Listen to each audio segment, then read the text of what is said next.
Hello, இன்னைக்கு நாம கொஞ்சம் சீரியஸான ஆனா ரொம்பவே முக்கியமான ஒரு விஷயத்தை பத்தி பேச போறோம். தொலைக்காட்சி மற்றும் பொழுதுபோக்கு துறை பார்க்கறதுக்கு எவ்வளவு பளபளப்பா கவர்ச்சியா இருக்குல்ல.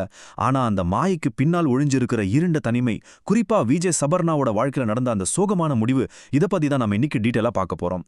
இந்த தகவல் வெறும் ஒரு செய்தி இல்ல, புகழுக்கு பின்னால் இருக்கிற பேரழிவை ஏற்படுத்தும் தனிமையை பற்றிய ஒரு தீவிரமான எச்சரிக்கை. சரி, உள்ள போகலாம். ஆரம்பத்திலே நாம சந்திக்கிற மிக கடுமையான யதார்த்தம் இதுதான். வளசரவாக்கத்துல ஒரு அடுக்குமாடி குடியிருப்பு. அங்க திடீர்னு ஒரு நாள் ஒரு மோசமான துர்நாற்றம் வீச தொடங்குது.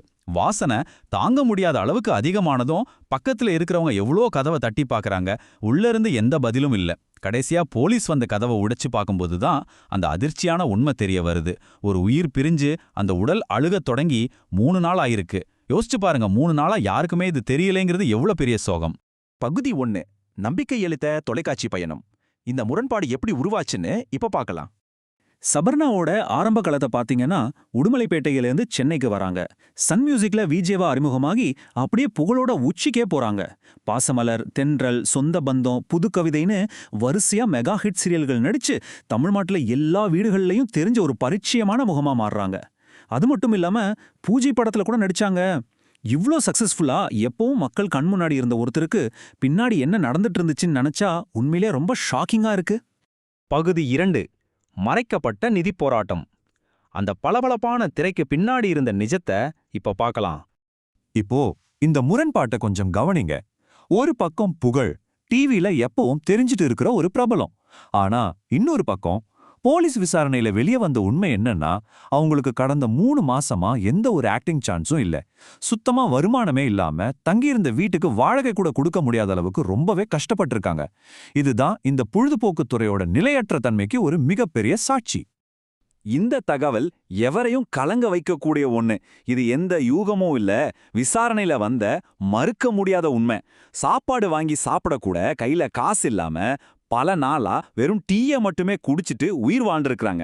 போலீஸ் அந்த வீட்டை செக் பண்ணப்போ வீடு முழுக்க வெறும் காலியான டீ கப்கள் மட்டும்தான் கிடந்திருக்கு. ஒரு காலத்துல டிவியை ஆக்கிரமிச்ச ஒரு கலைஞர் 4 சுவத்துக்குள்ள சாப்பாடு கூட இல்லாம முடங்கி கிடந்திருக்கிறாங்க அப்படிங்கிறது அந்த துறையோட இருண்ட பக்கத்தை அப்படியே அப்பட்டமா காட்டுது. கதவை உடைச்சி உள்ள போன போலீஸ் அவங்க கை மணிக்கட்டை அறுத்துக்கிட்டு அதிக ரத்தப்போக்கு ஏற்பட்டு தான் உயிர் போயிருக்குன்னு கன்ஃபார்ம் பண்ணாங்க.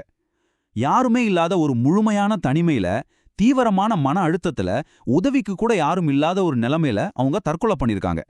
அந்த அறையில அவங்க அனுபவிச்ச அந்த கடைசி நிமிஷங்களோட தனிமைய வார்த்தைகளால விவரிக்கவே முடியாது. பகுதி 3. வெற்று அனுதாபமும் முதலை கண்ணீரும்.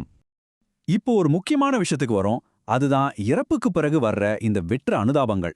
சபர்ணா இறந்த செய்தி வெளியே வந்ததும் கூட நடிச்ச பல பேர் யூடியூப்ல வந்து, அச்சச்சோ, அவ என்கிட்ட கேட்டிருந்தா நான் காசு கொடுத்துருப்பேனே அப்படின்னு புலம்ப ஆரம்பிச்சாங்க. கேட்கறதுக்கு ரொம்ப அனுதாபமா இருந்தாலும் இந்த எதிர்வினைகள் இருக்கிற உண்மையான பிரச்சனையை கவனிச்சிங்களா? இங்க வைக்கப்பட்ட கடுமையான விமர்சனம் இதுதான். முதலை கண்ணீர். உண்மை என்னன்னா, சபர்ணா உசுரோட இருந்தப்போ 3 மாசமா சான்ஸ் இல்லாம கஷ்டப்பட்டப்போ நல்லா இருக்கேன்னு கேட்க ஒருத்தர் கூட நேர்ல வரல.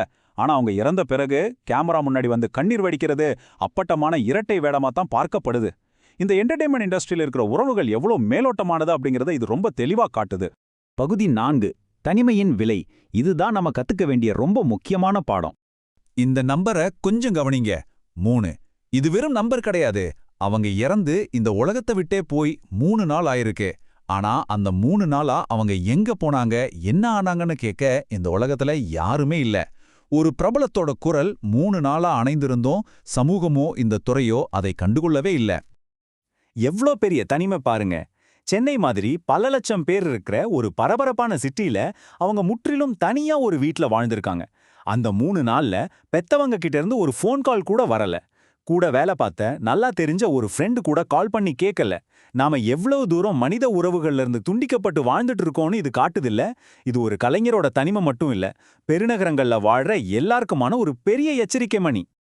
கடைசியா நாம எல்லாரும் யோசிக்க வேண்டிய ஒரு கேள்வி இருக்கு. சோஷியல் மீடியால ஆயிரக்கணக்கான ஃபாலோவர்ஸ், டிவில பார்த்தா லட்சக்கணக்கான ரசிகர்கள்னு இருக்கிற ஒரு பிரபலம் 3 நாள் காணாம போயும் ஒரு ஃபோன் கால் கூட வராம இறந்து கிடக்கிறது எப்படி சாத்தியம்? நாம எல்லாரும் டிஜிட்டலா எப்பவும் கனெக்டடா இருக்கோம்னு நினைக்கிறது எவ்வளோ பெரிய மாயைன்னு இப்ப புரியுதா? பொழுதுபோக்கு துறையோட பளபளப்புக்கு பின்னாடி இருக்கிற இந்த இருண்ட தனிமைய நாம கண்டிப்பா ஒரு பாடமா எடுத்துக்கணும். உங்களை சுத்தி இருக்கிறவங்க, நண்பர்கள், சொந்தக்காரங்க கிட்ட அப்பப்போ பேசுங்க. உங்களோட அந்த ஒரு சின்ன உரையாடல் ஒரு உயிரை கூட காப்பாத்தலாம். கொஞ்சம் சிந்திச்சு பாருங்க.